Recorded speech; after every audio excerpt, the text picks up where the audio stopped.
Olá, e aí, como você está? Espero que esteja tudo bem com você. Hoje nós estamos iniciando a nossa quarta e última aula de legislação social e trabalhista. Mais uma vez é um prazer estar aqui com vocês para a gente conversar mais um pouquinho e aprender mais um pouquinho de direito do trabalho. Sou a professora Janaína e hoje a gente vai abordar os conteúdos relacionados lá na unidade 4 do nosso livro.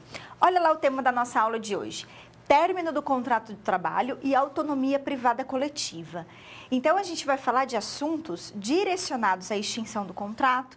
Então, a gente vai falar sobre a extinção do contrato na modalidade de pedido de demissão, na dispensa sem justa causa, na dispensa com justa causa. Vamos falar também da possibilidade de aplicação de falta grave ao empregador, que é o caso de rescisão indireta.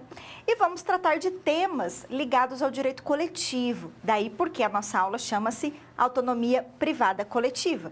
A gente vai falar um pouquinho sobre a possibilidade, do sindicato celebrar negociações coletivas. Aliás, a gente vai falar sobre o que é sindicato, negociação, convenção e acordo. Vamos falar também sobre assuntos relacionados ao direito coletivo, como greve, por exemplo, e o negociado sobre o legislado.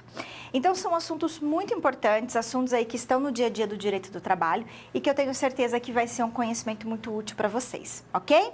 Então, vamos lá, contextualização da nossa aula. Então, a gente está abordando a unidade 4, tá? Do livro de legislação social e trabalhista. E aí, vamos pensar um pouquinho juntos sobre o contexto da nossa aula. Ou seja, a gente vai tentar responder esses questionamentos ao longo da aula de hoje, ok?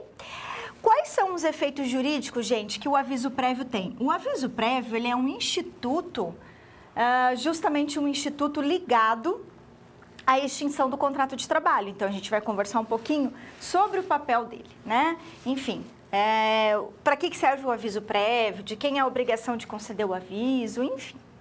A gente vai falar também sobre as modalidades de resilição contratual. Professora, o que é resilição?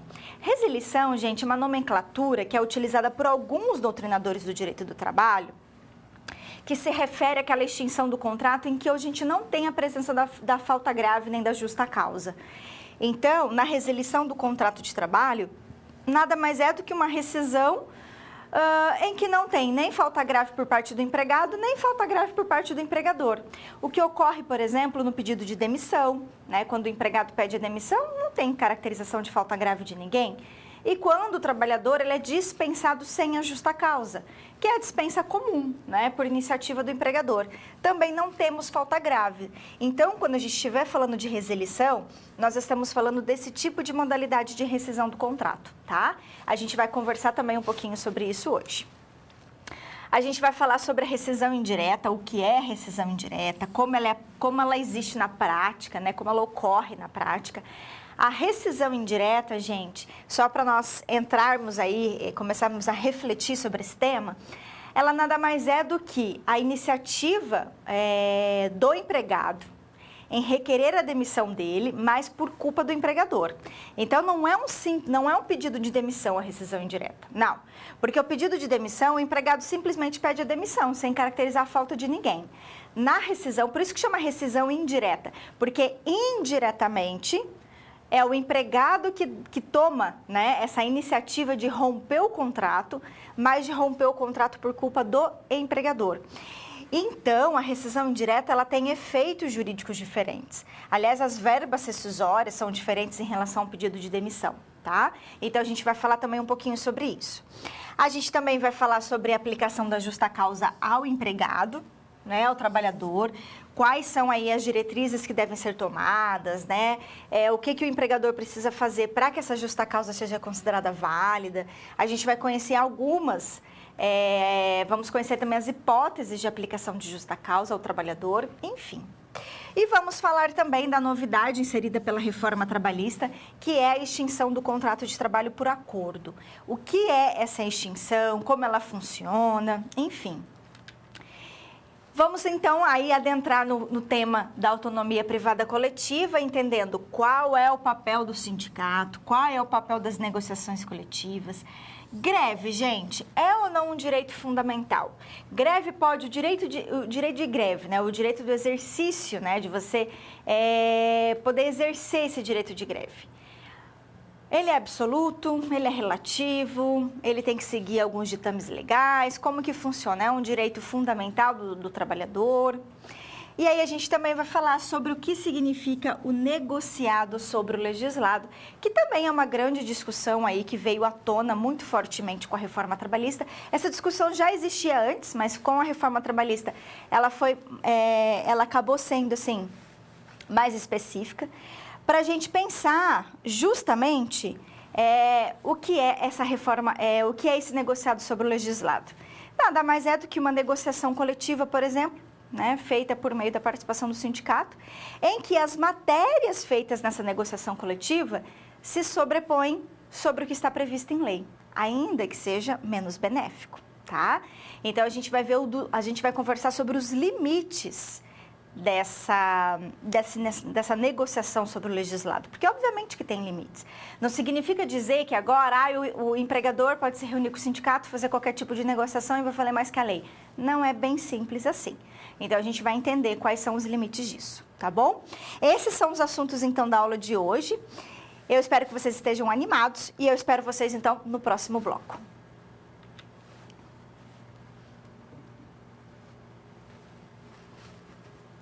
E a gente começa agora falando sobre o que é aviso prévio. O aviso prévio a gente já sabe que é um instituto ligado ao término do contrato de trabalho. E a gente precisa entender qual é a finalidade do aviso e quais são as regras que se aplicam ao dever de conceder o aviso. Vamos lá? E a gente começa então falando justamente sobre conceito e finalidade. Gente, o próprio nome do aviso prévio, que é avisar previamente, já diz pra gente qual é a sua finalidade, né? Na verdade, uma notificação que você dá para a parte contrária. Quem é a parte contrária? Depende, né? Se é o empregado que vai pedir demissão, é ele que tem que comunicar o aviso. Se é o empregador que vai dispensar, é o empregador que tem que comunicar o aviso. Ou seja, porque como em regra os contratos de trabalho eles são por tempo indeterminado, a gente não sabe exatamente quando que esse contrato vai ser extinto. Logo, haveria necessidade de eu comunicar previamente à parte contrária do meu interesse em romper aquele contrato. É para isso que o aviso prévio funciona. Você comunica, você estabelece o tempo que você ainda vai prestar serviço para a empresa, que deve ser de no mínimo 30 dias, tá? O aviso prévio sempre vai ser de no mínimo 30 dias. Para aqueles trabalhadores que possuem até 1 ano de contrato, porque a partir de 1 ano de contrato, a gente vai aplicar o aviso prévio proporcional, que na verdade significa acrescentar 3 dias a mais por ano trabalhado. Então, por exemplo, se eu trabalhei 8 meses numa empresa, eu tenho 30 dias de aviso prévio. Se eu trabalhei 1 ano e 2 meses, eu tenho já 33. Daí eu vou somando 3, certo? Então é sempre assim, e por aí, né? E assim por diante. O período do prazo, né, e o período do aviso prévio proporcional, ele é de no máximo 60 dias. Então, 30 mais 60 significa dizer que a gente teria direito a um aviso prévio de 90 dias no máximo. Geralmente, quem tem aviso prévio de 90 dias, que é o máximo, né, são pessoas que possuem 20 anos de contrato de trabalho com a mesma empresa, tá? Pois bem, então, essa é a regra do aviso prévio. 30 dias no mínimo, aí a gente vai aplicar o aviso prévio proporcional em algumas situações e outras não, tá? E ela tem por finalidade justamente notificar a parte contrária do nosso interesse em romper aquele contrato. Ok. Quando o aviso prévio proporcional ele foi criado, gente, ele foi criado como um benefício para o trabalhador. Por que um benefício? Porque ele quis, na verdade, a própria Constituição, antes mesmo da lei do aviso prévio, que foi em 2011, antes mesmo dele surgir, a Constituição Federal já falava do aviso prévio por tempo de serviço, né? Proporcional ao tempo de serviço. A Constituição já falava. Só que a gente não tinha uma lei regulamentando. Foi então que nós acabamos criando essa lei, né? Nós, não o legislativo, né? Em 2011, para justamente aqueles trabalhadores que possuem contrato de trabalho de maior tempo na empresa, consequentemente, eles teriam que ter um aviso prévio maior. Por isso que a gente fala proporcional ao tempo de serviço. Então, o aviso prévio proporcional ao tempo de serviço. Para valorizar aquele empregado que fica desempregado numa situação em que ele teve lá 10, 11 anos, 15 anos, 20 anos de contrato de trabalho com uma mesma empresa. Claro que para ele o impacto da dispensa vai ser muito maior do que aquele trabalhador que só laborou 1 ano, trabalhou 5 meses na mesma empresa, percebeu? Então, por isso que ele foi criado como um benefício. Pois bem, a gente já vai falar se o aviso prévio proporcional ele é aplicado a todos os tipos de dispensa. A gente vai ver que não, justamente por quê? Porque criou-se essa ideia, né, de que o aviso prévio proporcional ele é um benefício e não pode ser tratado como uma punição para o trabalhador. Então, imagina um trabalhador que vai pedir demissão para a empresa. O trabalhador que pede demissão, ele quer sair de imediato. Imagina eu exigir que ele cumpra 60 dias de aviso prévio, 90 dias de aviso prévio. É inviável. Então, ao invés de ser algo que é benéfico para ele, acabou sendo uma penalidade. Por isso que hoje vem prevalecendo o entendimento de que o aviso prévio proporcional não se aplica aos pedidos de demissão, tá bom? Então, vamos agora avançar no nosso estudo. Olha só. Então, como é que funciona aqui, gente? No pedido de demissão. No pedido de demissão, quem tem a obrigatoriedade de conceder o aviso é o empregado, tá? É ele que tem que comunicar. Aliás, ele que tem que comunicar e ele que tem que cumprir esse aviso. Ah, professora, e se ele não puder cumprir? Se ele não cumprir, o valor pode ser o quê? Abatido das verbas rescisórias dele. Ou seja, o empregador vai descontar os 30 dias que ele não cumprir do aviso das verbas rescisórias. Isso é possível? É.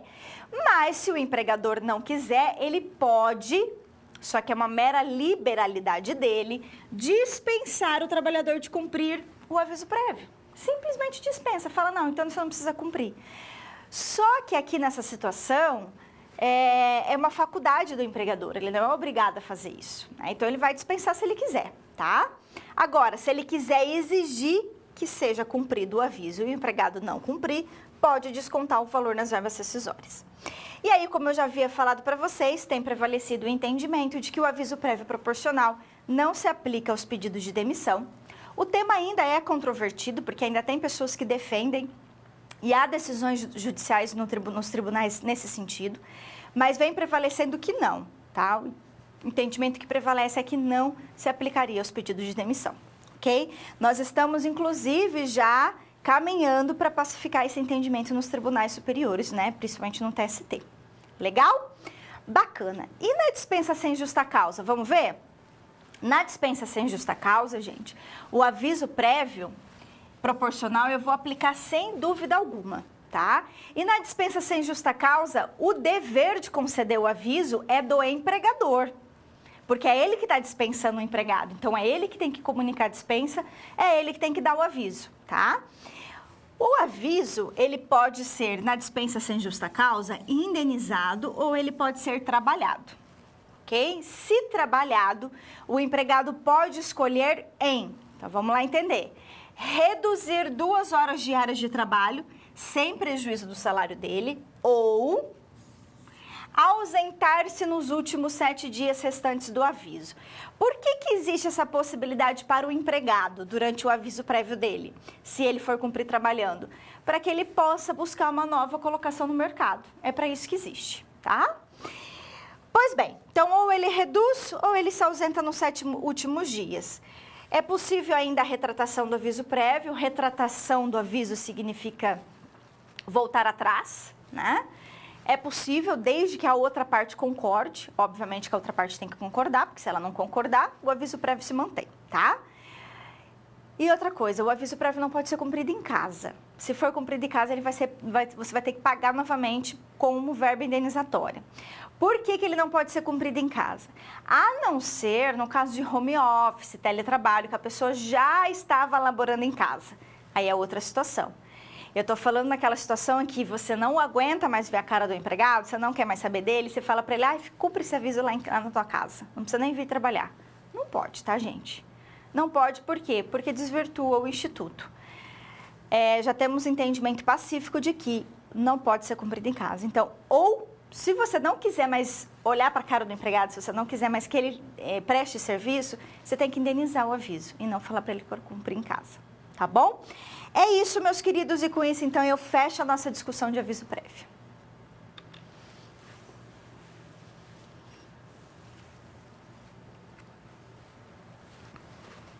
A gente vai falar agora sobre duas hipóteses de extinção do contrato, que são conhecidas como possibilidade de quê? Resilição contratual, tá? Resilição contratual significa o quê? Promover uma rescisão do contrato por meio de uma situação até, entre aspas, amigável no sentido de que não há presença da justa causa e nem da falta grave, que é o que ocorre no pedido de demissão e também ocorre na dispensa sem justa causa. Então, é sobre esses tipos de extinção do contrato que a gente vai falar agora. Vamos lá? E a gente começa, então, falando do pedido de demissão.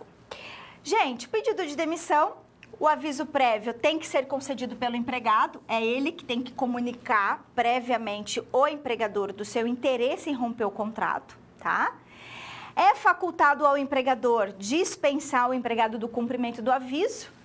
Ele pode dispensar, mas se ele quiser exigir o cumprimento, ele também pode. E se o empregado não puder cumprir ou não quiser cumprir, o empregador pode promover o desconto na verbas rescisórias, tá? Pois bem, quais são as verbas rescisórias que o trabalhador teria no pedido de demissão? Ele recebe o saldo de salário dele correspondente, né, ao mês em que ele prestou serviço. Ele vai receber as férias que já estejam vencidas e aquelas proporcionais, 13º salário vencido e proporcional, e também ele não tem acesso ao seguro-desemprego e nem saca FGTS, nenhum dos dois, tá? Por quê? Porque a gente sabe que o seguro-desemprego e também a movimentação dos depósitos do fundo de garantia servem para quê, gente? Servem para atender aquele trabalhador que fica desempregado de forma involuntária e não voluntária, né? Então, por isso que no pedido de demissão, trata-se, na verdade, de um caso de desemprego voluntário, a pessoa quis ficar desempregada, ou porque arrumou outro emprego, ou porque quer ficar um tempo sem trabalhar, ou porque quer estudar, quer fazer outra coisa, enfim, não importa.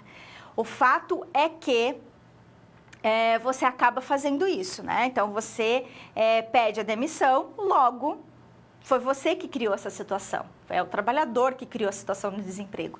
Por isso que não tem acesso nem ao seguro e nem ao recolhimento do FGTS. O FGTS vai continuar lá depositado, rendendo lá pouco, mas vai ficar rendendo na Caixa Econômica Federal. Agora, e a dispensa sem justa causa, que é aquela por iniciativa do empregador? Vamos ver? Olha só, na dispensa sem justa causa, gente, a iniciativa parte de quem? Do empregador. Tá? É ele, então, que vai dispensar o empregado, portanto, é ele quem tem que comunicar o aviso prévio, essa notificação prévia. O aviso prévio, nesse caso, gente, ele vai ser dever do empregador, como eu falei. E aí, o aviso prévio pode ser cumprido trabalhando, ou ele pode ser indenizado ao trabalhador. Aqui, a gente não tem dúvida nenhuma que nós vamos aplicar o aviso prévio proporcional, certo? Quais verbas rescisórias que eu vou receber no caso de dispensa sem justa causa? Eu vou receber o aviso prévio, mais o saldo de salário, férias vencidas e proporcionais, 13º salário vencido e proporcional, saco FGTS e aqui, gente, também tem a multa de 40% que é paga sobre os depósitos de FGTS. Então, a Caixa Econômica Federal, ela na verdade vai fornecer um extrato dizendo qual é o saldo que tem de depósito de FGTS. E sobre esse valor, esse saldo que existe lá, a empresa tem que pagar uma multa de 40%, ok? E também é possível o quê? O acesso ao seguro-desemprego. Então, o trabalhador, obviamente que na dispensa sem justa causa, em termos de direitos trabalhistas, é muito melhor para ele, né? Porque ele recebe praticamente todos os direitos, aliás, ele recebe todos os direitos trabalhistas dele, né? Então, obviamente que a dispensa sem justa causa ela é muito melhor, tá? Pois bem, então, a dispensa sem justa causa também não tem falta grave por parte do trabalhador, então o empregador vai lá simplesmente dispensa o trabalhador. No pedido de demissão também não tem falta grave do empregador, o empregado quer sair da empresa por interesse próprio dele e ele vai lá e pede a demissão. Agora, existe, gente, na verdade, uma terceira via que foi criada pela reforma trabalhista, que é a extinção por acordo, tá? Entre empregado e empregador. Nós não tínhamos esse tipo de de possibilidade na nossa legislação até 2017, com a lei, né? A lei entrou em vigor em novembro de 2017. Só que ainda, né, nós já estamos em 2021, mas ainda não tem sido muito bem aplicada essa lei que estabelece o acordo, né? Na verdade, é a CLT, tá? É um artigo da CLT. Artigo 484-A, salvo engano. Então, daí o que acontece? Por que não tem sido muito bem vista, não está sendo muito bem vista pelos tribunais e não tem sido muito bem aplicada? Porque esse acordo, gente, ele na verdade tem que ser um acordo livre. O que eu estou querendo dizer? Que as partes que vão celebrar, empregado e empregador, têm que estar livremente negociando esse acordo. Ou seja, não pode ter coação, né, em relação ao trabalhador, ou o trabalhador não pode ser pressionado a aceitar esse acordo. Enfim, eu estou falando em relação ao empregado, ao trabalhador, porque geralmente o trabalhador é a parte mais fraca da relação. O empregador, ele acaba tendo mais, como ele tem o poder diretivo, né, o poder empregatício, o poder diretivo empresarial, ele acaba tendo um certo poder em relação ao empregado, porque o empregado trabalha de forma subordinada, não é isso? Pois bem, então, para celebrar esse tipo de acordo, o empregado ele tem que estar muito consciente de que ele vai deixar de receber algumas verbas trabalhistas e ele tem que aceitar sem nenhum tipo de vício, né? De forma livre, consciente. Então, ele tem que ser muito bem orientado, ele tem que saber expressamente que se trata de um acordo, enfim. Então, tudo isso tem que ser muito claro, tá? Ele, na verdade, esse acordo, essa extinção por acordo, foi criado como se fosse uma terceira via entre o pedido de demissão e a dispensa sem justa causa. Como assim? Porque a gente sabe que existem situações que o trabalhador quer sair da empresa, né, quer muito sair, mas ele não quer pedir demissão. Porque ele sabe que ele vai perder alguns direitos trabalhistas, então ele fica esperando o empregador tomar a iniciativa de dispensá-lo. E, ao mesmo tempo, o empregador também quer dispensar, mas não quer ter o custo da dispensa porque é muito alto, né? Principalmente empregados que possuem contrato de trabalho de mais tempo, né? Pois bem, daí nessa situação, né, que é uma situação um pouco caótica, porque um quer sair, mas fica esperando o outro também, enfim, é que foi criada essa extinção por acordo. Então, empregado e empregador iriam se reunir e celebrar esse acordo.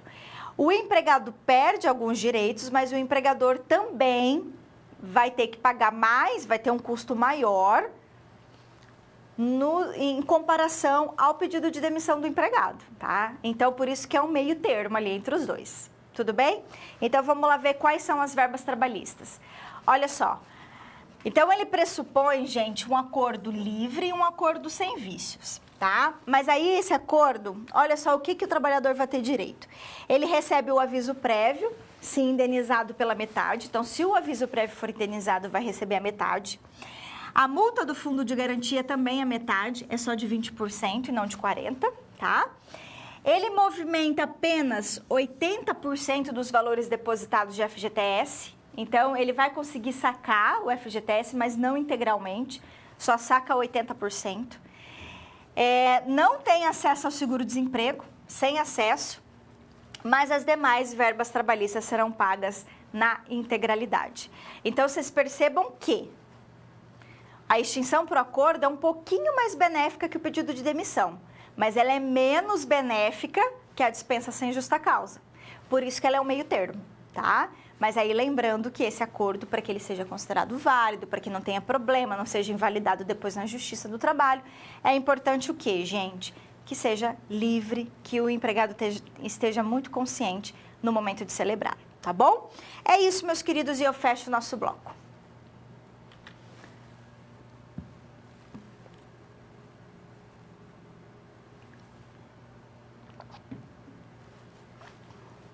Vamos falar agora da rescisão indireta ou da dispensa indireta. Gente, rescisão indireta e dispensa indireta ocorre quando o trabalhador toma iniciativa de romper o contrato, mas por culpa do empregador. Por que por culpa do empregador? Porque o empregador vai ter cometido algum tipo de falta grave, tá? Nossa, professora, empregador também comete falta grave? Sim. A rescisão indireta nada mais é do que a aplicação da justa causa ao empregador. Então a gente vai ver como que isso ocorre. E o nome, gente, rescisão indireta, é justamente com esse propósito. A rescisão é indireta porque parte do empregado. Então, ele vai chegar para o empregador, vai comunicar a dispensa dele, vai dizer, olha, eu estou rescindindo indiretamente meu contrato de trabalho por culpa sua, né, por culpa da empresa, por culpa não sei do quê, porque vocês cometeram a falta X, Y, Z. É assim. Ai, professor, o empregador vai aceitar? É claro que não, né, gente? É claro que o empregador não vai aceitar a rescisão indireta. Por quê? Porque é reconhecer a falta grave que ele tem aqui, porventura ele possa ter cometido. É claro que ele não vai aceitar. Mas aí a gente vai entender como é que funciona isso na prática, tá bom? O importante é você já ir refletindo sobre isso, certo? Então, vamos lá? Olha só, é a falta grave, então, cometida pelo empregador, a rescisão indireta. A rescisão ocorre de forma indireta pelo empregado, mediante, então, a comprovação da justa causa do empregador. Eu já explico como que ocorre na prática, tá? Primeiro, eu queria que vocês percebessem as verbas rescisórias que ele terá direito. Aviso prévio, saldo de salário, férias vencidas e proporcionais, 13º também vencido e proporcional, saca o FGTS e a multa dos 40%, então você saca tudo que está depositado, mais a multa que vai ser recolhida, tá? E também permite o acesso ao seguro-desemprego. Então, você conseguiu perceber que as verbas rescisórias são as mesmas da dispensa sem justa causa? Sim, a diferença é que na dispensa sem justa causa, quem é que toma a iniciativa de romper o contrato? O empregador. Aqui na rescisão indireta, quem toma a iniciativa é o empregado. Mas o empregado faz como? Por culpa do empregador, porque o empregador cometeu uma falta grave, tá? Pois bem, então por isso que ele vai, justamente pelo fato de ter sido o empregador ter cometido a falta grave, é por isso que ele recebe todos os direitos trabalhistas dele. Por isso que não é a mesma coisa que o pedido de demissão. Porque pedido de demissão, não vou atribuir falta grave para ninguém, né? O pedido de demissão, eu simplesmente peço minha demissão. E aí eu vou receber menos direitos trabalhistas. Aqui na rescisão indireta, não. Eu não estou pedindo a minha demissão, eu estou declarando indiretamente a rescisão do meu contrato por culpa do empregador. Então, são situações diferentes, tá? Professora, como que ocorre na prática? Então, vamos entender. Eu já anunciei a vocês, já comentei, que o empregador não aceita a rescisão indireta. E eu nunca vi um caso de que o empregador tenha aceitado a rescisão indireta. Nunca vi, tá? Nem mesmo na minha experiência como advogada trabalhista, nunca li decisão, nada desse sentido, nunca vi nenhum tipo de livro de direito ao trabalho abordar isso. Então, na prática, como eles não aceitam, como é que funciona? Geralmente, o trabalhador, quando ele vai pedir a rescisão indireta, ele já vai estar sendo orientado por um advogado, tá? Provavelmente, ele já vai estar sendo orientado por um advogado.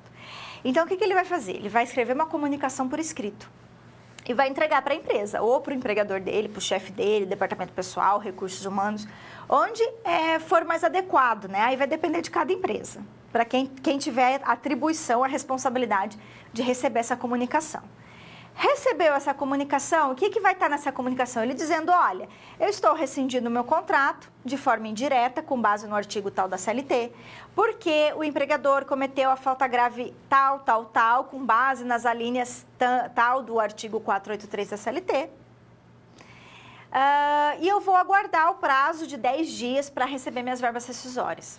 Simples assim. Então, ele vai comunicar a rescisão indireta para o empregador e vai falar que ele vai aguardar o recebimento das verbas rescisórias dele. O empregador, quando ele recebe esse tipo de notificação, geralmente ele tem dois caminhos, tá? Ou ele responde a notificação, dizendo que ele não concorda com a rescisão indireta e pede para que o empregado retorne ao trabalho, ou que vai reconhecer que ele pediu demissão. Ó, se você não retornar, eu vou entender que você pediu demissão, ou eu ainda vou aplicar justa causa por abandono de emprego, ainda pode ter essa situação também, tá? Então, o empregador responde a notificação. Ou o empregador fica quieto, não fala nada, mas também não paga. Nunca vi o empregador pagar as verbas rescisórias, porque daí seria reconhecer que a empresa cometeu falta grave, né? Então, nunca vi pagar. Então, ou ele não paga e não responde, fica por isso mesmo. Só que aí o que resta para o empregado? Nas duas situações, se o empregador ficar omisso, ficar inerte, não fizer nada, o empregado precisa receber as verbas rescisórias dele, né? Então, o que ele vai ter que fazer? Ajuizar uma ação trabalhista.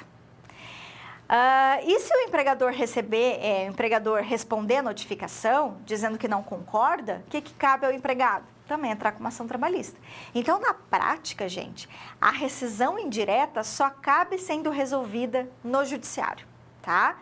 Então, aí você vai entrar com uma ação trabalhista, ajuizar uma ação, e aí nessa ação você vai pedir para que o judiciário reconheça a rescisão indireta. E aí o judiciário vai analisar o caso, aí vai ter audiência, vai ter instrução, vai, né, ter provas, enfim. Se o Poder Judiciário, se for acolhido o pedido do autor, né, que aqui entrou com a ação, do trabalhador, de que realmente houve falta grave por parte do empregador, perfeito.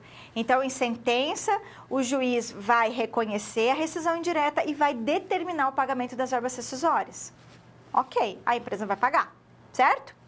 Agora, pode acontecer do judiciário, do juiz, entender que não houve falta grave por parte do empregador. Sim, ele pode entender. Fala, não, isso não é falta grave do empregador, porque às vezes depende muito da interpretação que cada um faz, né? Ou ele pode achar que não está muito bem comprovada a falta grave do empregador, enfim. E o juiz pode, então, não acatar o pedido do trabalhador, e daí? Aí, o que acontece na prática? Geralmente, em sentença, quando o juiz não reconhece a rescisão indireta, ele pede para o quê? Ele declara que houve pedido de demissão do empregado e aí ele manda pagar as verbas rescisórias, mas relacionadas ao quê? Ao pedido de demissão, entendeu? Então, são esses os caminhos possíveis que pode ocorrer numa ação trabalhista dessa. E é assim que ocorre na prática, tá, gente? Então, o empregador nunca vai reconhecer de forma espontânea que ele cometeu falta grave. Então, geralmente, isso é resolvido no Poder Judiciário, ok? Bacana. Vamos avançar? Vamos conhecer as hipóteses, então, de justa causa do empregador? Olha só, quando ele exige, gente, serviço superior às forças do empregado. Então, eu coloco lá aquele para ele, inclusive, ficar fazendo trabalho além daquilo que é possível que ele possa fazer, né? Ou, às vezes, fazer carregamento de mercadoria além do peso permitido por lei, enfim. Ou eu exijo um serviço que é proibido por lei, um serviço que é contrário aos bons costumes, ou que não tem nada a ver com o contrato de trabalho dele, ou alheio ao contrato de trabalho, tá? Também tratar o empregado com rigor excessivo, ou seja, quando você trata o empregado, e pode ser por parte, pode ser o empregador, pode ser um superior hierárquico, mas você fica assediando moralmente o empregado, né? Tratando ele com muito rigor, com desrespeito e por aí vai. Ou colocar o empregado em perigo de mal considerável, colocá-lo para trabalhar numa situação de insalubridade, de periculosidade, sem usar equipamento de segurança, colocar ele para transportar valores, né, valores altos, sem ele ter nenhum tipo de treinamento para isso, colocar ele para transportar esses valores em locais perigosos, que ele corre risco de vida, enfim. Ou risco de morte, né? Não cumprir o empregador as obrigações do contrato. Gente, essa linha D é a mais comum na prática, tá? É o que mais ocorre, geralmente é o tipo de fundamento mais utilizado nas rescisões indireta, que é quando o empregador não cumpre, né? Não paga salário ou paga de forma atrasada, reiteradamente, não pode ser uma vez só. Pelo menos 3 vezes ele tem que atrasar o salário, tá? Ou deixar de pagar e ainda, além disso, não recolher o FGTS, enfim, não está cumprindo a obrigação que ele tem, tá? Então, nesse caso, também caberia rescisão indireta. Quando o empregador ou um preposto dele praticar ato lesivo da honra e da boa fama, que é ofender verbalmente o empregado, ofender verbalmente alguém da família do empregado, né? Ou o empregador ou preposto ofender o trabalhador fisicamente. Fisicamente, gente, quer dizer o quê? Ofensa física, é brigar com o empregado, dar um soco na cara dele, é briga corporal, tá? A não ser que seja em caso de legítima defesa. Mas, se não for caso de legítima defesa, se o empregador ou o preposto dele fizer isso, cabe rescisão indireta.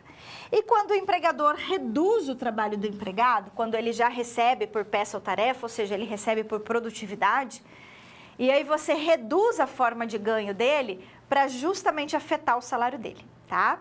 Gente, é claro que essa situação aqui, essa última, a linha, ela só se aplica nos casos em que o trabalhador deixou de ganhar, deixou de ter possibilidade de ganho por culpa do empregador. Então, o empregador, imagina aquele empregador que quer punir o empregado. Aí ele vai lá e cria uma situação para justamente ele ganhar menos, para criar menos condições dele produzir, né, dele desempenhar o trabalho dele, justamente para puni-lo.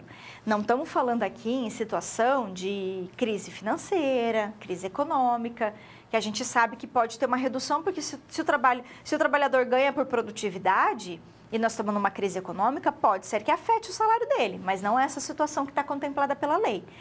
A lei, ela contempla a situação de que, em que o trabalhador deixa de ganhar menos, mas por uma situação criada voluntariamente pelo empregador.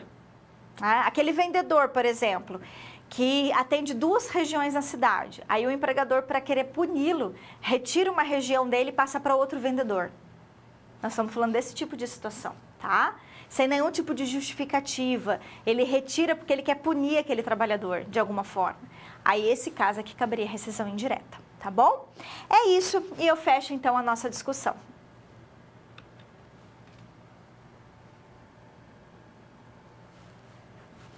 Vamos a uma situação problema? A gente vai ver uma situação prática agora e vamos tentar respondê-las. Vamos lá. Olha só, o João, gente, ele é proprietário de uma empresa de pequeno ramo, né, do pequeno porte, por exemplo, de ramo alimentício. E aí ele está passando por crise econômica, dificuldade de se manter no mercado. Ele não quer fechar a empresa, né, mas ele está tentando buscar soluções para evitar a dispensa dos empregados. Ok. Amadeus, que é um dos antigos empregados do João, com medo de sofrer essa dispensa, de ficar desempregado, ele começou a procurar um novo posto de trabalho. Recebeu uma proposta, só que para aceitar essa proposta, ele tem que assumir o novo trabalho de forma imediata. Considerando que o Amadeus já está há 10 anos na empresa e que ele não poderá, né, que João poderá dispensá-lo do cumprimento do aviso, no caso de pedido de demissão, ou seja, gente, se ele está há 10 anos na empresa, o João, que é o patrão dele, pode dispensá-lo do cumprimento do aviso, caso ele peça demissão? Porque a gente sabe que ele tem que assumir imediatamente o novo trabalho, não é? E qual que seria o procedimento do aviso prévio se o João resolvesse dispensar o Amadeus sem justa causa? Então, olha só, a nossa situação problema, ela envolve o tema do aviso prévio, né? Então, vamos imaginar essa situação juntos e vamos tentar resolvê-las porque ela é bem tranquila. Nós estamos falando de um contrato de trabalho de 10 anos, em que um trabalhador, buscando uma nova colocação no mercado, porque estava com medo da crise econômica que a empresa que ele trabalha está passando, né? Conseguiu um novo emprego, mas ele precisa imediatamente assumir esse novo posto de trabalho. Considerando que ele está há 10 anos na empresa, significa dizer que ele teria que cumprir 60 dias de aviso prévio, certo? Isso se não fosse caso de quê? Quase que eu caí aqui. Caso de pedido de demissão. Como se trata de pedido de demissão, a gente vai aplicar o aviso prévio proporcional? Não vamos, né? Pelo menos esse é o entendimento que vem prevalecendo, a gente não aplica. Então, pelo menos o João teria que cumprir 30 dias de aviso. Só que se ele cumprir 30 dias de aviso, ele perde o novo trabalho. Considerando essa situação, ele pode pedir para o João, que é o patrão dele, que é o empregador, dispensá-lo do cumprimento do aviso? Sim, ele pode. Mas o empregador é obrigado a dispensar do cumprimento? Não é, é uma faculdade. Se ele quiser, então, descontar os 30 dias que não serão cumpridos pelo Amadeus, o empregador pode? Pode, tá? Então, essa é uma primeira situação. Agora, na segunda situação, vamos imaginar que o João venha promover a dispensa sem justa causa do Amadeus. Aí, quem está tomando a iniciativa da dispensa é o empregador. Nesse caso, quem tem a obrigatoriedade do aviso? O empregador, não é? Pois bem, como a gente está falando daí da dispensa sem justa causa por iniciativa do empregador, aqui nós vamos aplicar o aviso prévio proporcional. Logo, nesse caso, o Amadeus poderia, então, cumprir trabalhando esse aviso ou receber de forma indenizada. E aí a gente ia aplicar os 30 dias mínimos mais, né, o período referente ao aviso prévio proporcional, ok? Então vamos lá para a gente responder. Olha só. Então, gente, o João poderia dispensar o Amadeus do cumprimento do aviso, né? Mas é uma faculdade, então ele pode exigir ou descontar os valores caso o Amadeus não cumpra. Se Amadeus está 10 anos na empresa, o período de aviso dele seria de 30 dias. Aí a gente sabe que aqui não caberia o aviso prévio proporcional. Na segunda situação, se ele for dispensado sem justa causa, aí João pode sim exigir o cumprimento do aviso ou indenizá-lo, e nesse caso aplica o aviso prévio mínimo acrescido do proporcional, que seria então no total de 60 dias. Não é isso? Bacana, né? E com isso então a gente fecha a nossa SP.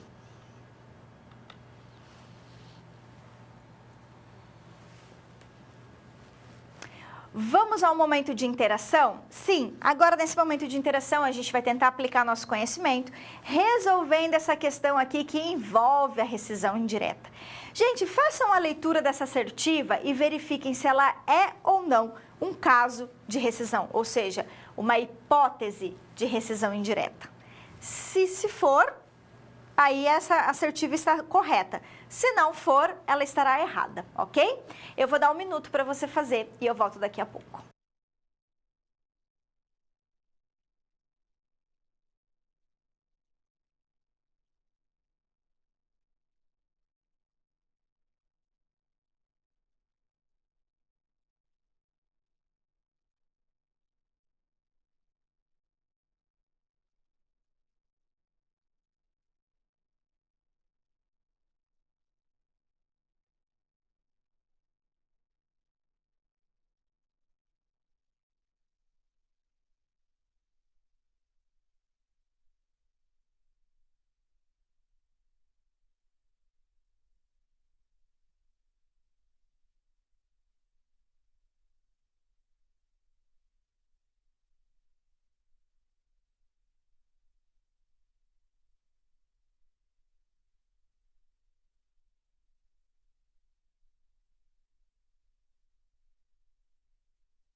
Vamos lá então responder esse exercício juntos? Olha lá.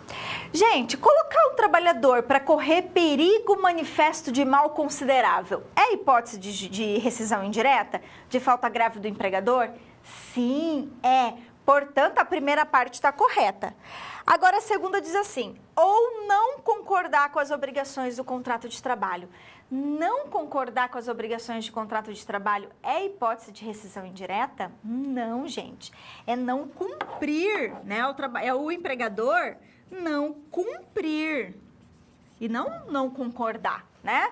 Com as obrigações do contrato de trabalho. Então, se a segunda parte da nossa assertiva está errada, significa dizer que toda a questão ela está errada, ok? Legal, né? Pois bem, vamos agora então ao nosso momento aqui de dúvidas, ok? Então vamos lá esclarecer suas dúvidas e eu vou verificar aqui se tem alguma dúvida de vocês. Só 1 minuto.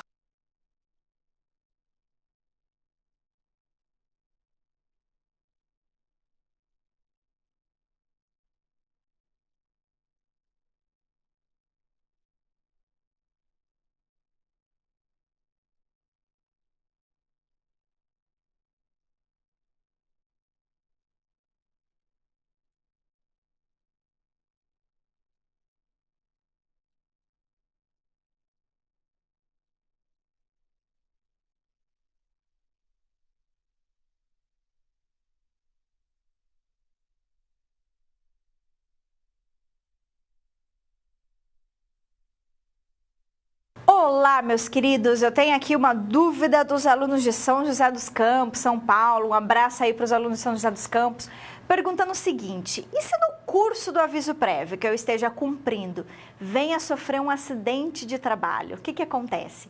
Gente, nesse caso, o aviso prévio vai ficar suspenso, tá? E aí o empregado vai ficar afastado durante o trabalho, o contrato vai permanecer suspenso. E então, ele vai receber o auxílio-doença, vai ficar afastado, até que ele se recupere do trabalho dele, tá? Então, aí depois que ele se recuperar do trabalho, é que aí quando ele retornar, aí a empresa vai, obviamente, provavelmente a empresa, ela tem alguns caminhos que ela pode adotar. Ela pode se retratar do aviso e o empregado ficar normalmente trabalhando, ou ela pode, inclusive, permitir que ele continue cumprindo o aviso no período que faltava, e aí depois que acabar o aviso, ele vai ser dispensado. Mas ainda existe uma terceira tese que poderia ser levantada, mas aí não é pacífico, tá? A gente teria que provavelmente discutir isso no judiciário, porque eu entendo que as empresas não fariam isso, tá? Que é reconhecer que se houve acidente de trabalho, a gente sabe que acidente de trabalho e afastamento por mais de 15 dias gera estabilidade provisória ao trabalhador. Estabilidade provisória, ela é justamente aquela de 12 meses após o retorno do trabalhador. Então, nesse caso, o empregado teria ou não estabilidade? Percebeu? Então, existe um entendimento forte até, já na jurisprudência, entendendo que haveria estabilidade, ainda que ele estivesse cumprindo o aviso. Já uma outra, por exemplo, no caso da gestante, a gestante tem a estabilidade, tá, gente? Se ela ficar grávida durante o aviso prévio. Já o sindicalista não tem. Então, aí no caso do acidente de trabalho, a gente teria que fazer toda uma discussão judicial para ter reconhecido essa estabilidade. No entanto, todavia, essa é uma outra discussão que eu estou aqui levantando para vocês, que poderíamos aí discutir judicialmente. Mas, em regra, o que vai acontecer? Então, vamos falar do procedimento geral, que é o que geralmente as empresas fazem. Aí o trabalhador, então, obviamente, se ele está cumprindo aviso, ele sofreu acidente de trabalho e se afastou das atividades, o contrato de trabalho dele vai ficar suspenso e o aviso prévio dele vai ficar suspenso. Depois que ele conseguir retornar, depois que ele tiver alta e voltar para a empresa, aí ele continua cumprindo o aviso, mas também existe a possibilidade da empresa se retratar do aviso. Tudo bem? E aí essa questão da estabilidade, isso teria que ser discutido judicialmente, porque eu entendo que há teses favoráveis à defesa da estabilidade, mas há teses também não que não acatariam a ideia de estabilidade. Por que não acatariam? Porque já partiria do princípio de que o empregado já foi dispensado. Se ele já foi dispensado, não teria como ele ter estabilidade, percebeu? Então, essa é uma discussão que teria que ser feita no judiciário daí, tá bom? Mas, em regra, o contrato de trabalho, como eu falei, vai ficar suspenso. E daí, depois que você retornar, continua cumprindo o aviso ou a empresa se retrata. No geral, vai ser isso que vai ocorrer, tá bom? É isso, meus queridos. Obrigada aí pela participação e, com isso, eu fecho o nosso momento de interação.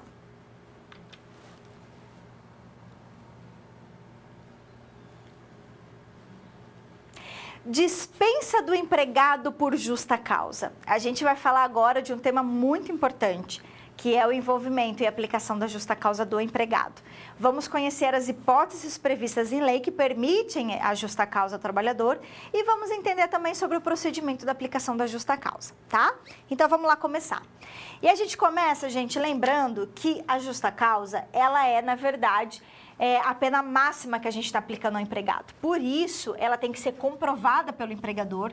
Não adianta você querer aplicar a justa causa se você não tem prova da falta grave que o empregado cometeu, tá? Você tem que ter prova disso. E a gente tem que respeitar alguns requisitos, tá? Então, ou seja, a conduta que o empregado cometeu e a pena que eu vou aplicar para ele tem que ser proporcional. Então, gente, não é qualquer conduta do empregado que resulta na aplicação da justa causa. Não. Então, o empregador tem que ter muito bom senso para saber que condutas graves exigem penalidade grave, mas condutas não tão graves assim não permitem a aplicação da justa causa. E mais, existem hipóteses da aplicação da justa causa que vão exigir que o empregado reiteradamente atue naquela conduta, né? Adote aquela postura. Então, não basta assim uma única vez para eu já dispensar, já aplicar a justa causa. Por isso que cada hipótese tem que ser analisada com cautela. Por quê? Porque existe hipótese de justa causa que é muito grave, que basta uma única conduta do empregado. Agora, existem outras que não são tão graves assim. Então, a gente vai precisar que o quê? Que primeiro ele seja orientado, advertido, às vezes aplicar a pena de suspensão para ele e só depois aplicar a justa causa, tá? Pois bem, então a conduta e a pena tem que ser proporcional. A punição tem que ser imediata. A conduta, gente, tem que ser grave o suficiente, tem que ser uma conduta culposa ou dolosa. Então, ou o empregado agiu com culpa ou agiu com dolo. Quando ele age com dolo, é quando ele tinha consciência, então ele tem a consciência de cometer aquilo, né? Então ele sabe que ele vai acabar cometendo, ele de forma voluntária e consciente, ele cometeu aquela conduta, ok? E para algumas hipóteses, exige a gradação das penas, ou seja, primeiro eu vou advertir, depois suspender e depois aplicar justa causa. E também eu nunca posso punir 2 vezes pelo mesmo ato, tá? Ou seja, vedado bis e idem. Então, eu só posso aplicar cada falta para cada pena para cada falta cometida. Tudo bem? Reconhecido, então, entendido que houve justa causa, o empregado recebe tão somente saldo de salário, férias e 13º vencido. Só férias vencidas. Ele não tem direito nem às férias proporcionais, nem ao 13º proporcional, tá? Ele não tem, ok? Vocês perceberam que os direitos trabalhistas decorrentes da dispensa por justa causa, as verbas rescisórias são bem menores, né? Os direitos trabalhistas são bem menores. Então, é claro que é muito ruim ser dispensado por justa causa, primeiro porque você está atribuindo uma falta grave por empregado, que isso não é legal, e segundo porque ele vai perder muitos direitos trabalhistas. Então, por isso que a gente tem que ter bastante cautela. Saber que é a pena máxima que eu vou aplicar para o empregado, então ela tem que estar muito bem comprovada. Gente, o judiciário, hora ou outra, ele vem anulando justa causa que é aplicada para o empregado. Por quê? Porque a empresa não prova depois. Aí o empregado se sente injustiçado, entra com ação, e a empresa não consegue defender, não consegue fundamentar aquela justa causa que ela acabou aplicando. Então, por isso tem que ter muito cuidado, tá? Outro cuidado, a lei não fala quantas advertências você tem que aplicar primeiro, se você tem que aplicar a pena de suspensão e depois a justa causa. A lei não fala disso, gente. Ela também não fala qual hipótese exige essa gradação das penas, ou qual hipótese também é muito grave, que basta uma única vez para você dispensar por justa causa. A lei não fala isso. Então, o empregador tem que ter muito bom senso para lidar com a falta grave do empregado. Tem que entender que situações e que são muito graves e que já basta uma única vez, que eu já vou dispensar o empregado por justa causa. Por exemplo, ato de improbidade, empregado que furta a empresa, que se apropria de dinheiro, basta uma única vez. Agora, empregado que chega atrasado, uma única vez eu vou dispensar por justa causa? É claro que não. Percebeu? Então, a gente tem que analisar a situação concreta e caso a caso. É o bom senso que tem que pautar a nossa conduta. Tá? Então, vamos lá para a tela para a gente ver as hipóteses de justa causa. A primeira, gente, é justamente o ato de improbidade. É o empregado desonesto, é o empregado que furta a empresa, se apropria de alguma coisa da empresa, tá? Que comete esse tipo de ato. É obviamente que tem que ter prova de que foi o empregado que tá furtando, que é o empregado que se apropriou, né? Ah, eu acho que é o fulano. Se você acha, você não pode mandar embora por justa causa por ato de improbidade. Tem que ter provas, ok? Empregado, gente, sabe aquele empregado sem senso que comete várias condutas inadequadas no ambiente de trabalho? Aquele empregado que não tem, que se comporta de forma inadequada na frente de clientes, fornecedores, outros colegas de trabalho, enfim, aquele empregado que não tem noção, que sempre está atuando, criando uma postura de mau procedimento. Mau procedimento é bem geral, tá? Então, é toda aquela conduta inadequada que fere a moral, que fere os bons costumes, que são inadequadas. Esse é o mau procedimento. A incontinência de conduta é a mesma coisa. Ela está ligada ao mau procedimento também. Só que ela é mais específica. Por quê? Porque ela tem conotação sexual. Então, é aquele empregado, por exemplo, que fica acessando sites pornográficos, que leva a revista pornográfica para a empresa, aí fica lá trancado no banheiro trocentas horas, que às vezes tem relações sexuais com colegas de trabalho. Tudo isso no local de trabalho, né? Tudo isso é incontinência de conduta, tá? Lembrando que, nesse caso, a depender da gravidade da conduta dele, basta uma única vez. Se não for tão grave assim, aí a gente vai ter que primeiro conversar, orientar, exercer um papel pedagógico do empregador, né? Para só depois aplicar a justa causa, tá? Empregado que faz negociação habitual por conta própria ou faz negociação habitual alheia sem a permissão do empregador dele, ou seja, fica negociando, fica concorrendo com a empresa que ele trabalha, né? Ou quando essa negociação habitual for o quê? Prejudicial ao serviço, ok? É aquele empregado, gente, que ou atua de forma concorrente com o empregador, né? Aí ele fica negociando e fica concorrendo, ou aquele empregado que fica fazendo outro tipo de negociação no ambiente de trabalho dele. Então ele fica fazendo outras coisas que não é o trabalho, né? E aí ele acaba o quê? Prejudicando o trabalho dele. Tá? Sem permissão do empregador. Aquele empregado que fica vendendo coisas da empresa, sabe, para os colegas, sem o empregador dele saber. Tudo isso é hipótese de justa causa, tá? Que mais? Vamos lá. Empregado que foi condenado criminalmente. Gente, é condenado, tá? Com sentença que já transitou em julgado, ou seja, que não mais admite recurso. E desde também que não haja o quê? Suspensão da execução da pena dele, tá? Empregado desidioso, ou seja, aquele que comete desídia. Empregado desidioso é um empregado preguiçoso, relaxado, que não tem comprometimento, que chega atrasado, que vai embora mais cedo sem justificativa, que falta sem justificativa. É aquele empregado que não tem comprometimento com nada. Faz o trabalho de qualquer jeito, relaxado, desleixado. Esse é o empregado desidioso, tá?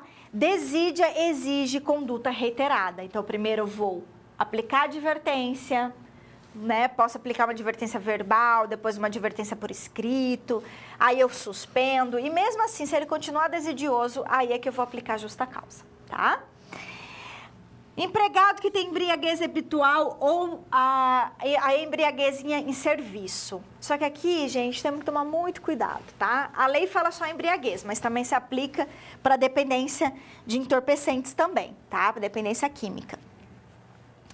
Temos que tomar cuidado por quê? Porque embriaguez habitual pode ser considerada doença, tá? E se é doença, eu não posso mandar embora o empregado por justa causa doente. Eu tenho que pedir que ele se afaste do trabalho, tenho que afastá-lo, pedir que ele busque tratamento. Tem muitas decisões judiciais aí anulando decisões, dispensa por justa causa, de empregado que apareceu sob o efeito de álcool, sob o efeito de drogas, mas era empregado que está totalmente dependente, né, que está sofrendo uma doença, e aí o judiciário anulou a justa causa, tá? Então, por isso tem que tomar muito cuidado. Empregado que viola segredo de empresa, desde que a violação desse segredo traga prejuízos ao empregador, ok? Além disso, empregado que comete ato de indisciplina, por quê? Porque está violando regras gerais da empresa, ou ato de insubordinação, porque viola regras específicas destinadas para ele. Aqui também exige conduta reiterada.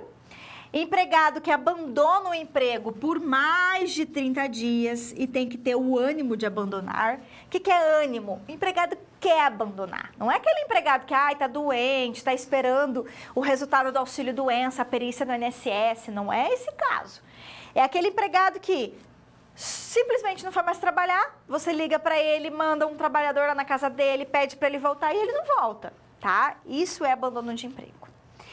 Empregado que foi ofendido verbalmente, empregado que ofendeu, perdão, ou fisicamente, qualquer pessoa no serviço dele. Então, é empregado que xinga alguém ou que bate em alguém, qualquer pessoa no trabalho, tá? A exceção seria o caso de legítima defesa. Também empregado que ofende verbalmente, xingar, ou ofende fisicamente, que é bater, no empregador dele ou no superior hierárquico, salvo também se não for em caso de legítima defesa. Perceba que aqui não precisa ser no serviço, tá? Pode ser em qualquer local. Se você ofender fisicamente ou ofender verbalmente teu empregador ou teu chefe, por exemplo, caracteriza justa causa, tá?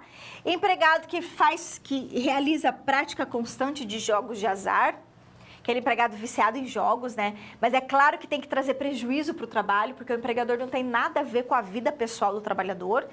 Então, se ele está lá viciado, mas ele continua fazendo o trabalho dele normalmente, ok. É só se houver prejuízo ao trabalho, tá? E empregado que perde a habilitação ou os requisitos estabelecidos em lei para exercer a profissão dele em decorrência da sua conduta dolosa. Conduta dolosa, a gente já sabe que é aquela em que o empregado, de forma consciente e voluntária, ele toma uma atitude, adota uma conduta, toma uma atitude, ou se omite, enfim. Ou seja, ele ocasiona aquela situação de forma consciente e voluntária. Tá? Então, aquele empregado que perde a habilitação dele, o que perde os requisitos que ele precisa para exercer aquela profissão por conduta dolosa dele, porque ele criou aquela situação de forma consciente e voluntária, também aplica justa causa, tá? Aqui, gente, a gente vai aplicar nas situações os empregados que precisam de habilitação específica, motorista, advogado, médico, enfermeiro, né? São pessoas que precisam de habilitação específica para exercer a profissão. Perdeu os requisitos para isso, por conduta dolosa do empregado, cabe justa causa, tá bom? É isso, meus amores, e com isso eu fecho a nossa discussão.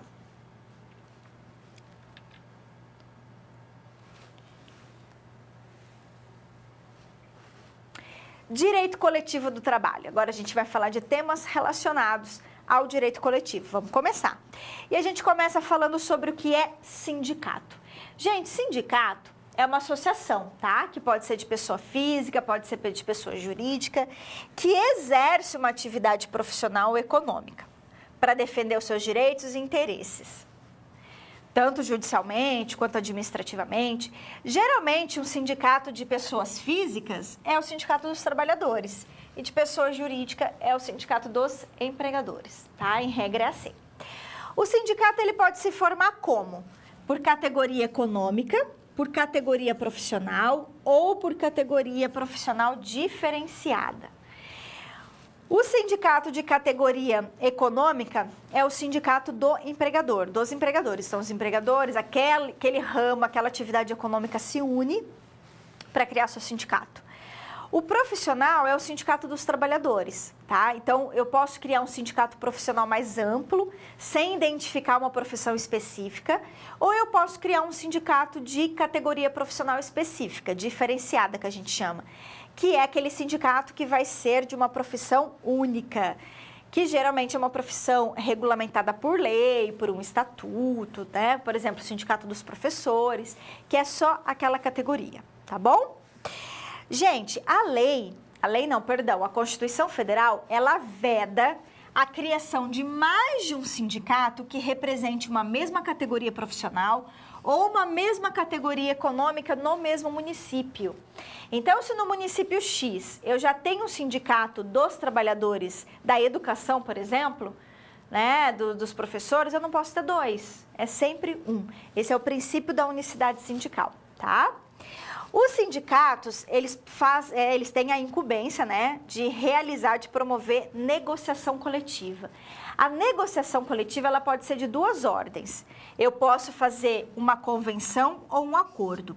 A convenção sempre vai envolver os dois sindicatos, dos dois, né, de um lado representando os trabalhadores, do outro os empregadores. Já o acordo coletivo, ele é mais específico. Por quê? Porque ele vai ser o sindicato dos trabalhadores negociando com uma determinada empresa ou com 2, 3 empresas, certo? Então, o acordo coletivo, ele é mais específico. Professor, e se eu tiver naquele mesmo sindicato uma convenção que aplica para todos os profissionais e também uma determinada empresa vai lá e faz um acordo com aquele sindicato, que é mais específico? Qual prevalece? O acordo coletivo, tá, gente? O acordo coletivo prevalece porque ele é mais específico. A CLT fala isso expressamente, que sempre o acordo vai prevalecer, ainda que ele seja menos benéfico. Porque pode acontecer da convenção ser mais benéfica que o acordo coletivo, tá? Mas mesmo assim é o acordo coletivo que vai prevalecer, ok? Pois bem, vamos falar de greve agora. Gente, greve é um movimento que vai suspender a prestação de serviço. Se é caso de suspensão, em regra, o trabalhador não vai receber pelos dias que ele não trabalhar. Em regra, não recebe, tá? A não ser que depois vai ser discutida no judiciário a questão da greve, e aí o judiciário acaba determinando o pagamento. Mas a regra é que não seja pago, por quê? Porque é um movimento de suspensão do contrato. Então, é coletivo, não existe greve de um trabalhador, né? Ela é temporária e ela tem que ser pacífica, ok? Os militares, a gente sabe que não podem se sindicalizar nem participar de greve. O STF também fala que policial civil também não pode. Por quê? porque é uma atividade, a atividade de segurança pública, ela não pode ser interrompida, né? Então, por isso que eles não podem participar de greve, ok? A greve, gente, ela tem que ser acompanhada pelo sindicato e primeiro, antes de instaurar a greve, o sindicato tem que tentar negociar. O sindicato e os trabalhadores precisam tentar negociação. Então, primeiro, só depois que todas as negociações forem infrutíferas, ou seja, não trouxer nenhum resultado, é que é possível instaurar a greve, tá? Então, um dos requisitos para instaurar uma greve é essa prévia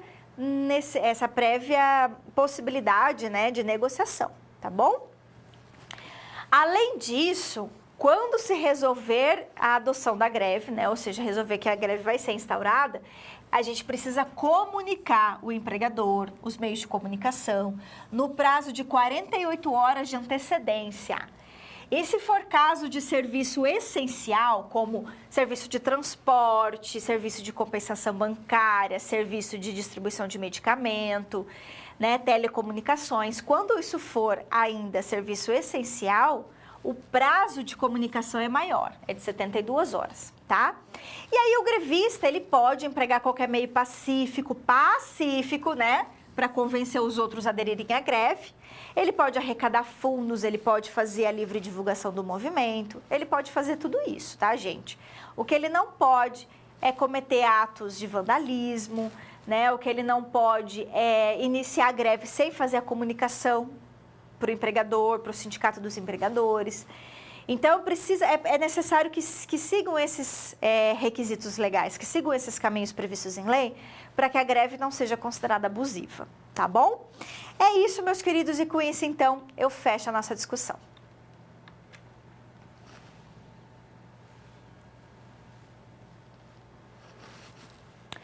O negociado sobre o legislado. A gente vai falar agora de um tema também importante do direito do trabalho, um tema que foi muito discutido aí a partir da reforma trabalhista, até um pouco antes, né? Que é a possibilidade de você celebrar uma negociação coletiva, seja uma convenção, um acordo coletivo, que vai ter prevalência sobre a lei. Só que, claro, que não é simplesmente assim, né? Vou fazer uma convenção coletiva e ela vai se sobressair, né? Por quê? Na verdade, a reforma trabalhista, ela inseriu 2 artigos na CLT, 611A e 611B. No artigo 611A, ela trouxe as matérias que poderão estar, então, sendo discutidas pela negociação coletiva, ou seja, ser previstas em negociação coletiva, mas sem que haja supressão, obviamente, né? Aliás, poderá ser, vou retomar o raciocínio. No 611A, ela trouxe matérias que poderão ser previstas em lei e que, nesse caso, haverá prevalência poderão ser previstas em negociação coletiva e que haverá prevalência sobre a lei, tá?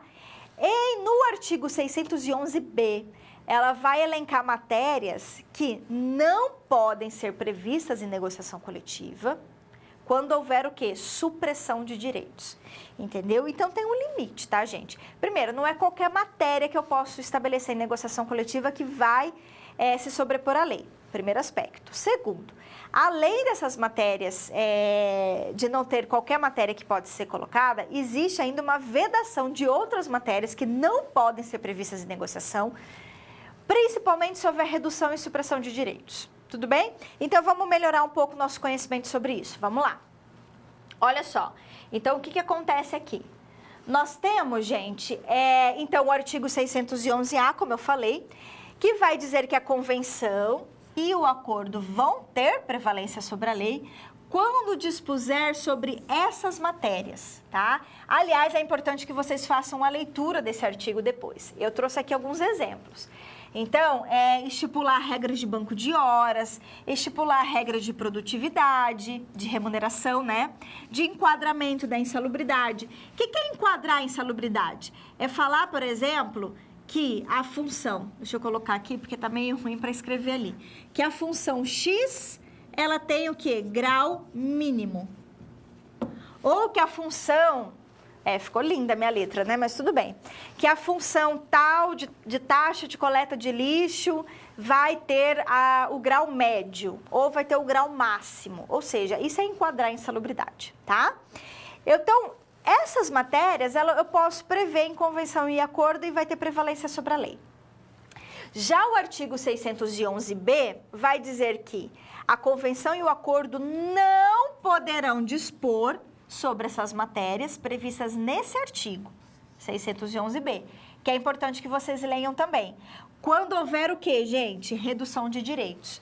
Então, eu não posso dispor sobre o salário mínimo, diminuindo o valor do salário mínimo. Não posso dispor sobre a aposentadoria, também aumentando os requisitos da aposentadoria. Não posso diminuir a licença maternidade. Adicional de insalubridade também não posso mexer se houver redução de direitos. Então, eu vou lá, por exemplo, a lei fala que o adicional de insalubridade é de 10% o grau mínimo. Aí eu vou lá numa convenção coletiva e digo que vai ser de 5%. Estou diminuindo. Estou reduzindo o direito? Estou. Não posso, tá? Então, tudo isso tem que ser observado. Então, é importante que vocês conheçam tanto a redação do artigo 611-A, que é o que pode ser previsto em negociação, tanto o artigo 611-B, que é o que não pode ser previsto em negociação, se houver supressão de direitos, tá bom? Então, vamos avançar. Agora, olha que interessante. Opa! Só um pouquinho. Gente, olha que interessante. É possível ainda que eu faça a negociação individual com o empregado, não preciso ter a participação do sindicato, se esse empregado tiver diploma superior, aí eu posso negociar individualmente com ele. Todas aquelas matérias do artigo 611-A da CLT, eu posso negociar individualmente com o empregado. Se ele tiver diploma superior e se ele tiver um salário mensal ou igual, né, mensal igual ou superior, a 2 vezes o teto da Previdência, tá? Que hoje, em 2021, seria, na verdade, de 12.867,14. Esse seria o dobro do teto da Previdência hoje em 2021. Então, o empregado que tem um salário superior a esse e ainda tem diploma superior, ele pode negociar individualmente com o empregador. Não precisa nem da participação do sindicato, tá? E aí, para fechar, gente, o PDV. O PDV, que é o plano de demissão voluntária ou incentivada, se previsto em acordo ou convenção coletiva e o empregado quiser aderir ao PDV, porque obviamente que é demissão voluntária, então ele tem que querer participar, né, do PDV, isso vai gerar quitação plena e quitação irrevogável de todos os direitos trabalhistas dele. O que significa isso? Que ele vai dar quitação ao contrato de trabalho dele. Então, se ele aderiu ao plano, ele não vai poder depois ajuizar uma ação trabalhista e querer questionar algum direito que ele não possa ter recebido. Não vai adiantar, por quê? Porque ele já vai ter dado quitação plena e irrevogável ao contrato de trabalho dele, tá? Então, a não ser, salvo disposição em contrário, a não ser que ele coloque lá no plano, né, no momento de aderir ao plano, que ele não quer dar essa quitação, enfim, mas se não houver nenhum tipo de disposição em contrário, aderiu ao plano, vai gerar quitação total ao seu contrato de trabalho, tá bom? É isso, meus queridos, e com isso, então, eu fecho a nossa discussão.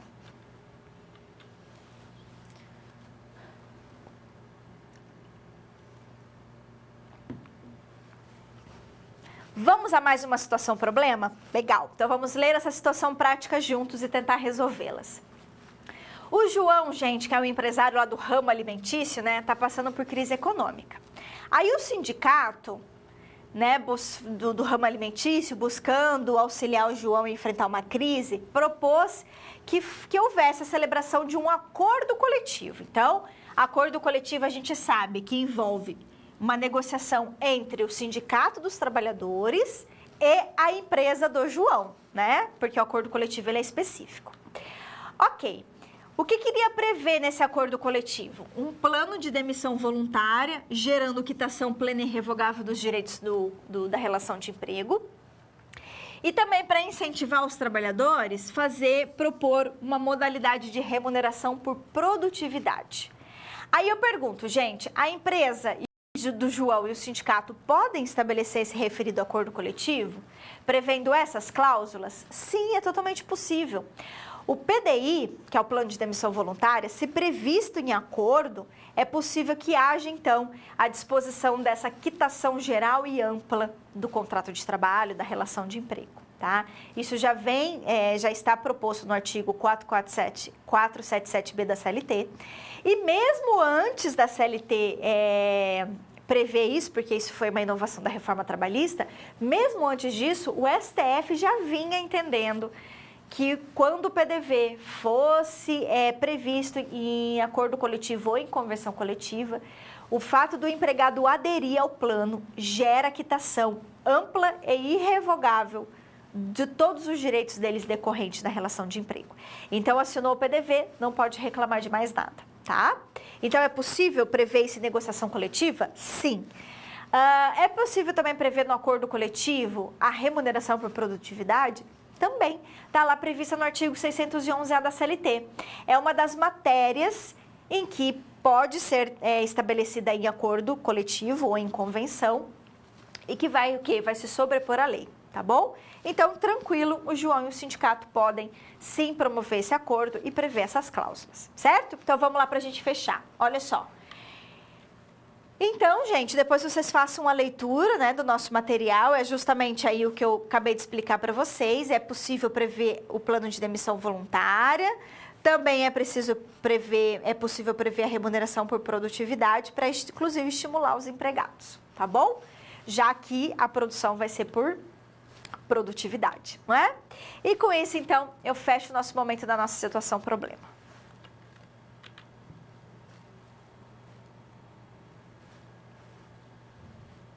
Vamos a mais um momento de interação? Sim, e nesse momento de interação, eu trouxe aqui também um exercício para vocês, que caiu num concurso, inclusive de 2017, que é um que parece difícil, mas não é. A ideia, gente, é vocês analisarem a cláusula X da Convenção Coletiva H e a cláusula Y da Convenção Coletiva G. Vocês precisam me dizer se essas cláusulas são válidas ou não. Então, eu vou dar um tempinho para vocês fazerem e eu volto daqui a pouco.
Então, vamos lá, gente, responder a nosso exercício de atividade? Olha só, a cláusula X, gente, dessa convenção, fixou o adicional de insalubridade em 10% sobre o salário mínimo, quando ele for de grau médio.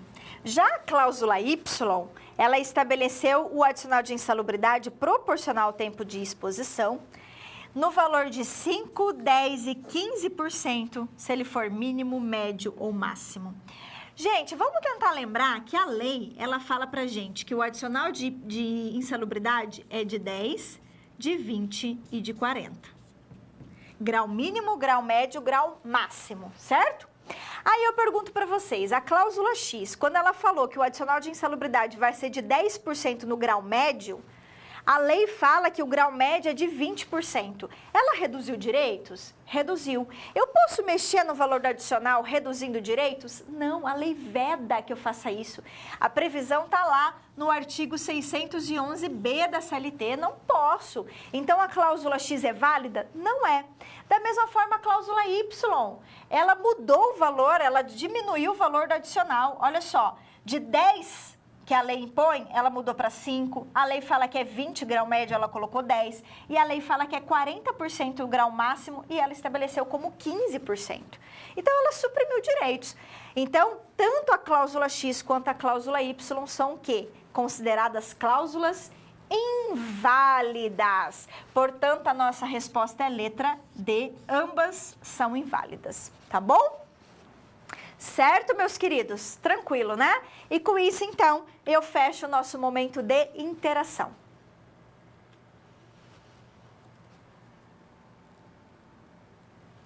Vamos ver rapidamente o que nós conversamos na aula de hoje? Olha só, uma breve síntese.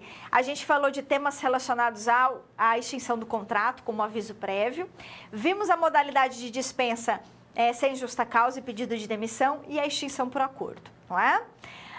Vimos as hipóteses de resolução contratual, que é quando eu tenho aplicação da justa causa, rescisão indireta quando a falta grave é do empregador, dispensa por justa causa quando a falta grave é do empregado. E dos temas do direito coletivo, a gente viu sobre o que é sindicato, a possibilidade de fazer negociação coletiva, convenção e acordo, falamos sobre greve e finalizamos a aula falando sobre o negociado, sobre o legislado, que é justamente essa possibilidade de prever algumas matérias nas negociações que irão ter prevalência sobre a lei, tá bom? É isso, meus queridos, e com isso aqui eu me despeço de vocês, né? Realizo o fechamento da nossa disciplina, nossa última aula. Espero que o conteúdo tenha sido útil para vocês, né? Sobre o ponto de vista profissional, do ponto de vista pessoal também, acadêmico, enfim. Espero que vocês sejam muito felizes aí na profissão que vocês forem escolher. Desejo tudo de bom e a gente se vê numa próxima. Tchau, tchau.